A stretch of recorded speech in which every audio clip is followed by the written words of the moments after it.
Hi, I'm Glenn Whipp with the Los Angeles Times. IFC's Brockmire has been one of the great comedy series of this season. Joining us today, plays the title character, Hank Azaria. Hello. Welcome. Hi. A lot of cameras here. Hello. I think that's my camera. Hi. You have 6 Emmys. I do. Not with me. Not with you, but No.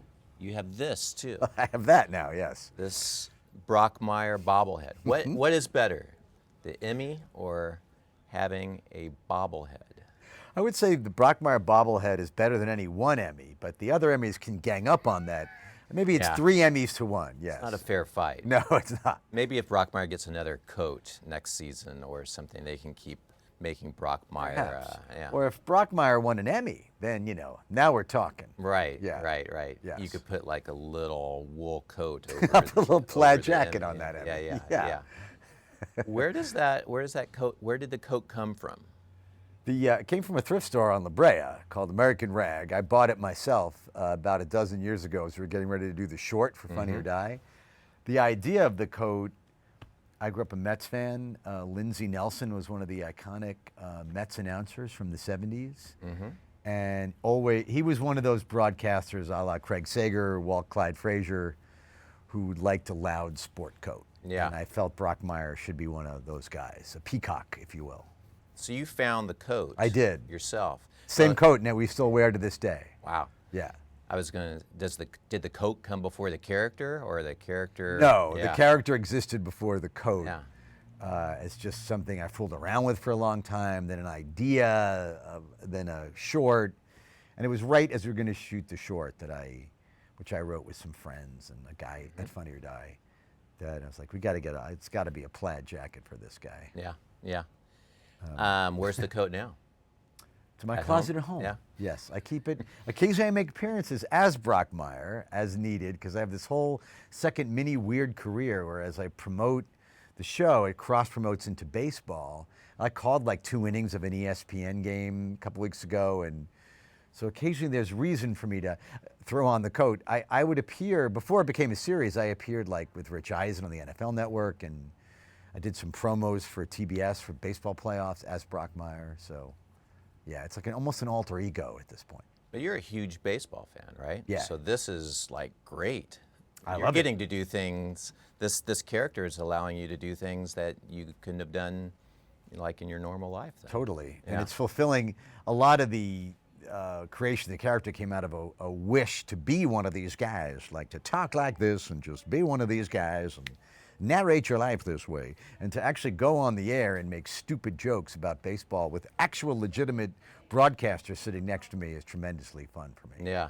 I saw an interview you did as Brockmire with the Mets pitcher Noah Syndergaard. Syndergaard, yeah. He looked a little bit uncomfortable.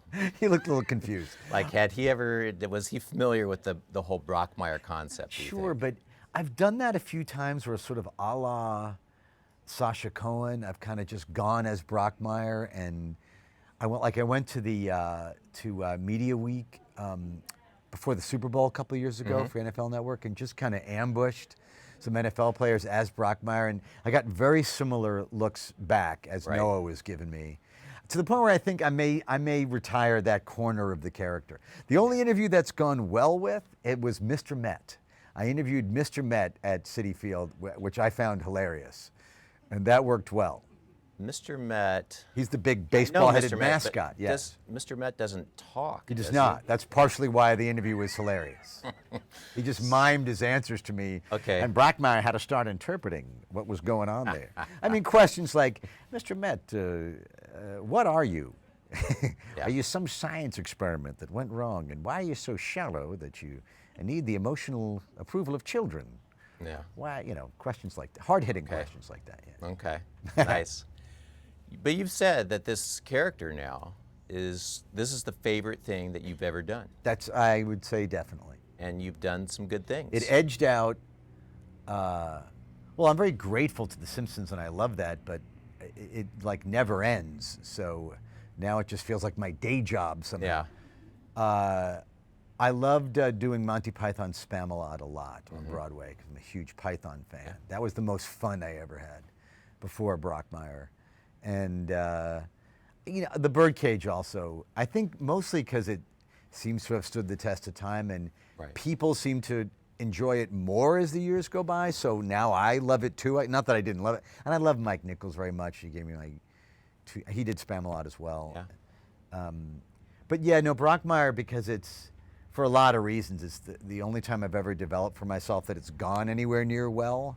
And I love baseball, and I've loved this character for ages in some way, shape, or form. And it's taken like a dozen years to get this made, and even by show business standards, that's kind of rough. Yeah. Yeah. So yeah, for a lot of reasons, it's gratifying. And then people seem to love it. So Yeah. yeah. Did the way the series go kind of surprised you? Because watching the first episode, I kind of got what the character was going to be, but then it didn't kind of shy away too much from sort of the darkness of where he's been, and where he's trying to come back from. It surprised me a lot. I'm trying to give a concise answer to this because I love the show so much. I'm so happy about it that I tend to go on too long about it. So just give me a signal to shut up when my answer's too long. But in the short, it was very sophomoric and fun and silly, which is kind of how I envisioned it. And I only had the guy drinking that heavily to justify melting down on the air like that. Then hooked up with a writer named Joel Church-Cooper, who did a wonderful job, head wrote the first season and wrote most of the episodes. And he kind of took that to heart and saw a guy with serious alcohol problems. And what if a guy like that was publicly shamed, a la Winnebago Man or the Grape Stomp Lady or whatever, and this, so saw it as also commentary on the modern world we live in of digital consequences to your actions, to being publicly shamed like that. And went from there, and I was shocked at how good these scripts were and how deep they went. Mm-hmm. And that there's the relationship between your character and Amanda Pete's character, who plays the owner of the minor league baseball team that he ends up being a broadcaster for. Yes. Just telling everybody in case they haven't seen it. That relationship has some stakes. Again, I said to him, he should probably, I literally went this offhandedly and this glib. I went, I guess he should probably fall in love with the woman who owns the team or is doing PR for the team, whatever. Figuring we're going to get some, standard B story that maybe has some good jokes in it. Right. He wrote this complicated alcoholic adult love affair that had real stakes to it that I'd never actually seen before. I was astounded. It's arguably the best part of the thing is this love affair between these two people. Yeah. Is it going to continue in season 2? You'll have to tune in and see, my friend. Season 2 is written already, and yes, it does, and it gets even darker, and the stakes get higher, and I think it's actually even better written than season 1, which I can't believe. Because season 1 ends with Brockmire leaving for New Orleans, Yeah. which that in itself could be like a whole little great run of episodes, Brockmire in New Orleans. Well, we purposely had him go to a place where if you want to be drunk at 10 in the morning, go right ahead. Because he's not going to be alone. No, he is not. He's going to blend right in. So, yeah. Yeah. But, and I think, well, I don't remember what Amanda's character says. It's not too, you're going to regret it. And you're going to want to come back and, well, we can't probably say I'm really surprised at what language you can use on IFC these days and kind of get away with. Yeah, she tells him, I'm going to tell you to go after yourself. Yeah. And when you come back and realize the horrible mistake you've made. So there seems to be a bit of a bridge that is going to be needed to be mended if she's going to be in his life again. Oh, to say the least. Yes, that's what that plays out in season 2. Yeah. And IFC, they let you say anything. The F-bomb and the C word need to be bleeped. We didn't find too much occasion for the C word. I'm like, oh darn! You mean we can't lean heavily on that one? The F-bomb isn't bleeped though a couple of times. It depends on what venue you watch it on. Yeah. When they air on IFC, they did bleep them, and then for the final episode and in the marathon leading up to the final one, they aired them unbleeped. And I understand season 2 will be not bleeped. Okay. But if you watch them, on demand or you will catch them unbleeped. Okay. Is season 2 going to be another 8-episode season? Yes. Okay. 8 episodes. So you like that we were just talking before we aired here. You like that little concise storytelling. I do. I like getting back to my family and helping raise my son. Yeah. And I think Joel, our wonderful writer, wanted to do 10. And I think in the end we all agreed. First of all, IFC are wonderful. I mean, literally wonderful creatively. And I would advise anyone out there to take their idea to IFC. They'll let you do what you want to do. Not a ton of money there. And so for them, 8 is better than 10, unless the story really needs to be 10. And it seemed like we could tell the story really well in 8 again, so that's what we did. Were you ever, when you were a kid, did you listen to baseball games on the radio? Yes, quite a lot. There's a great little scene in the show where Brockmire's listening, and it sounds like Vin Scully. It's Harry Shearer doing Vin Scully, but yeah. yes. And it brings him like this comfort. Was that a thing for you as a Yes. different time, obviously? Definitely. I mean, for me, it was more Mel Blanc's voice than an iconic sports announcer's voice, although, almost every night, I grew up in New York, and I would purposely listen to Marv Albert's radio broadcast of the Knicks rather than even watch the game on TV, because I found that tremendously comforting. But yeah, I think for any artist, baseball announcer whether it's guitar or imitating voices or cartoon voices, as a child, you grab onto what you find is comforting and a respite from what might be difficult. Yeah. And that certainly was true of Brockmire. And you don't have too many people like Brockmire anymore as announcers, do you? No, he's old school. In the sense that really he's a storyteller. The game is there. He's going to let you know what's going on. Yes. But he's also going to let you know a lot of other things. Yeah, I mean, like I'm a huge Mets fan. The Mets announcers, the current announcers, are Gary Cohn, Ron Darling, Keith Hernandez. They're great. They're really I made top 2. John Miller, who Brockmire I think sounds most like, who does the San Francisco games, and a lot of the ESPN national games. I think those are the top guys, in my opinion, right now, apart from like the Joe Bucks and Bob Costas's, but who do it nationally. But every guy in that, they have to some extent. There's so much filler required in a baseball game. Yeah. And some are better than others. Usually they stick to games and stats and analysis. They're telling us what's his average against left-handed pitching, and with 2 strikes he hits 190. But Brockmire's telling you what he had for dinner. Which is old school. That's like Phil Rizzuto, I grew up listening to in New York as well, to the Yankee games. He was more into telling you about, what he had for his Italian meal 2 nights ago than even what was going on in the game. Yeah. Television lends itself more to that because you can folks can watch the game. Right. You don't need to describe it. You can just talk about whatever. Yeah. And that was kind of the idea a little bit for the character, was that what's this guy like when he's not in the booth? Right. That was a major comic premise that I got onto at an early age. It's funny enough just talking like this and describing a game this way. It seems like a funny way to express yourself to me. But do these guys talk like this in real life? When they're having sex, when they're wasted on drugs, when they're drunk out of their minds, when they're screaming and cursing a blue streak, is it still coming out on this filter?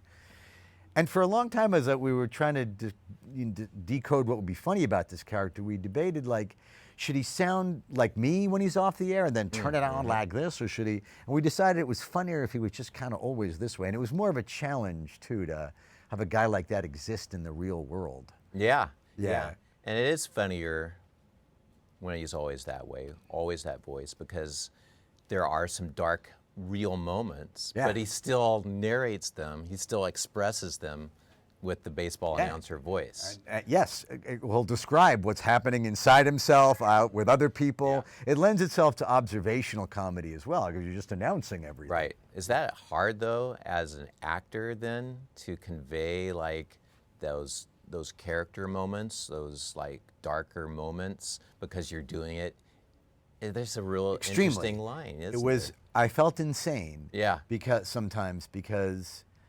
I always thought that would be funny. Like, if a guy I always was imagining that intense relationship conversation that people have, but a guy who talks like this, how do you possibly say, now, honey, now, wait a minute, I think you're being unfair, and I think you're being passive-aggressive right now, if I might say.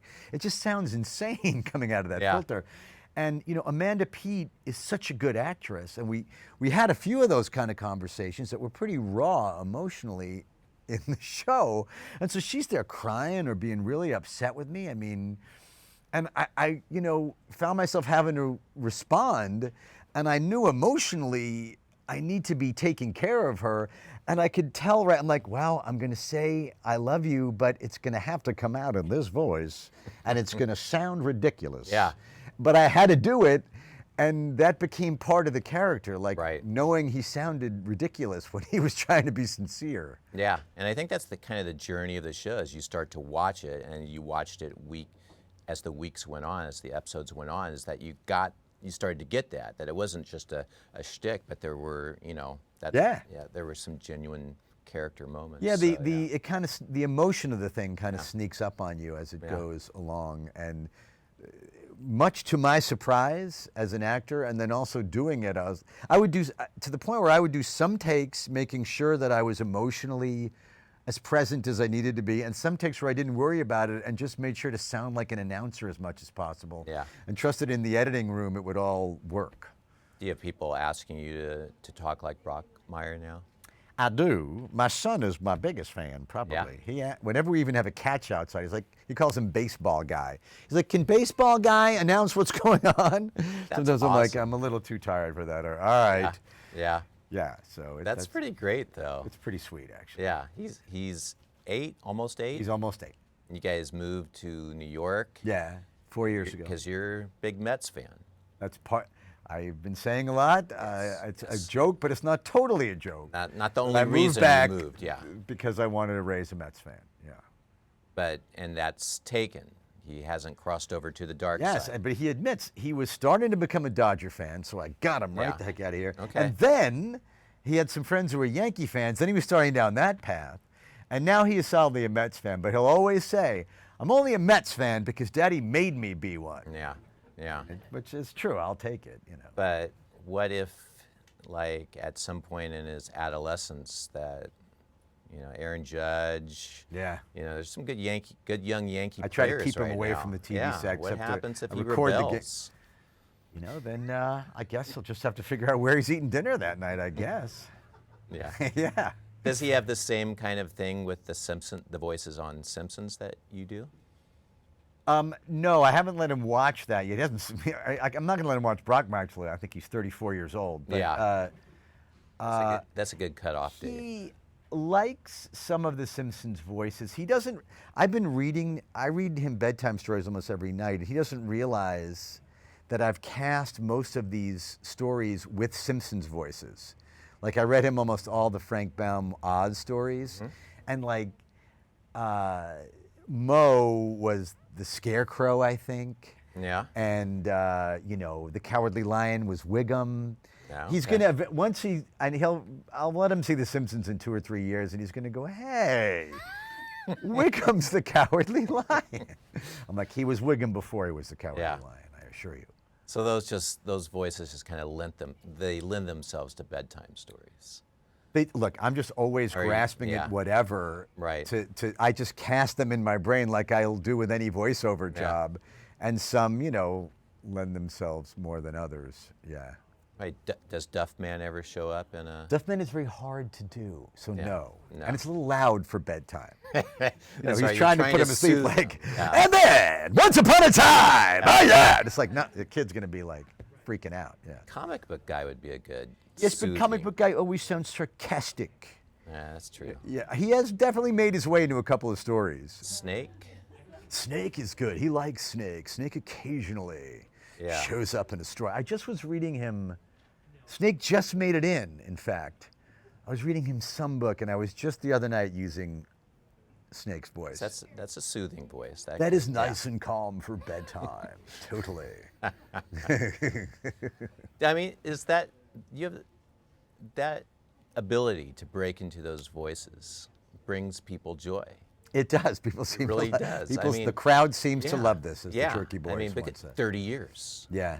People have been watching The Simpsons for 30 years. It's been in their lives. So to be able to just like bring out those voices at the drop of a hat It's a pretty special thing. It's fun, and it saved many a dying talk show appearance. I'll tell you that right now.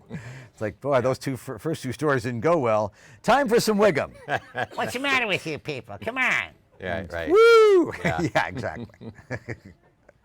We've been asking. Doesn't work on my wife, by the way, anymore. No. But it works at Seth Meyers. Yeah. Yeah, that was during the courtship phase. I bet that was Big time. Yeah, Yes. Yeah. We're asking everyone who comes in a few questions. All right. What was the last show that you binge watched? Oh, Legion. Just finished all of season 1 of Legion. Probably not one that you watched with your son, or was it? No. Yeah. No. Yeah.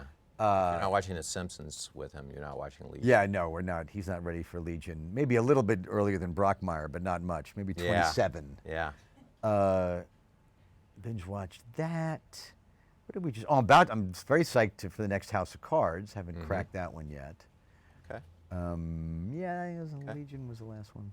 If you could go back and be on any classic TV show, which show would you choose? Boy, there are so many that I love.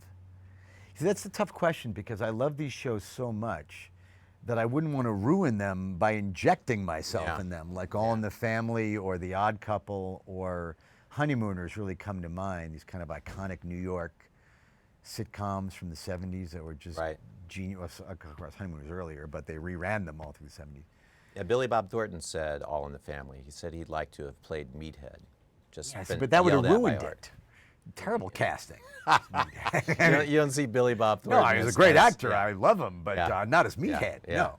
It would be a very different dynamic. I mean, I'd love to Carol be, O'Connor, Oscar Madison to Tony Randall's Felix Unger, but that would have ruined it. Yeah. You could be better than Jack Klugman. No, and those two guys together. Right. Okay. It'd been fun to have been like a bit part, like to say you participated in a way that didn't ruin any of those episodes. Right. Okay. Yeah. Do you remember your first paid acting job? Yes. It was the first audition I ever went on. Yeah. I booked it. I was 17 years old, and it was a commercial for Brooklyn Gum, which is actually Italian, even though it's called Brooklyn Gum. It's a big product in Italy, and they shot the commercial in New York. So it was for Italian television, but I got paid. Yeah. And I was like, what's so hard about this acting thing? The first job I went on, I got, and then didn't work again, I think, for 6 years after that.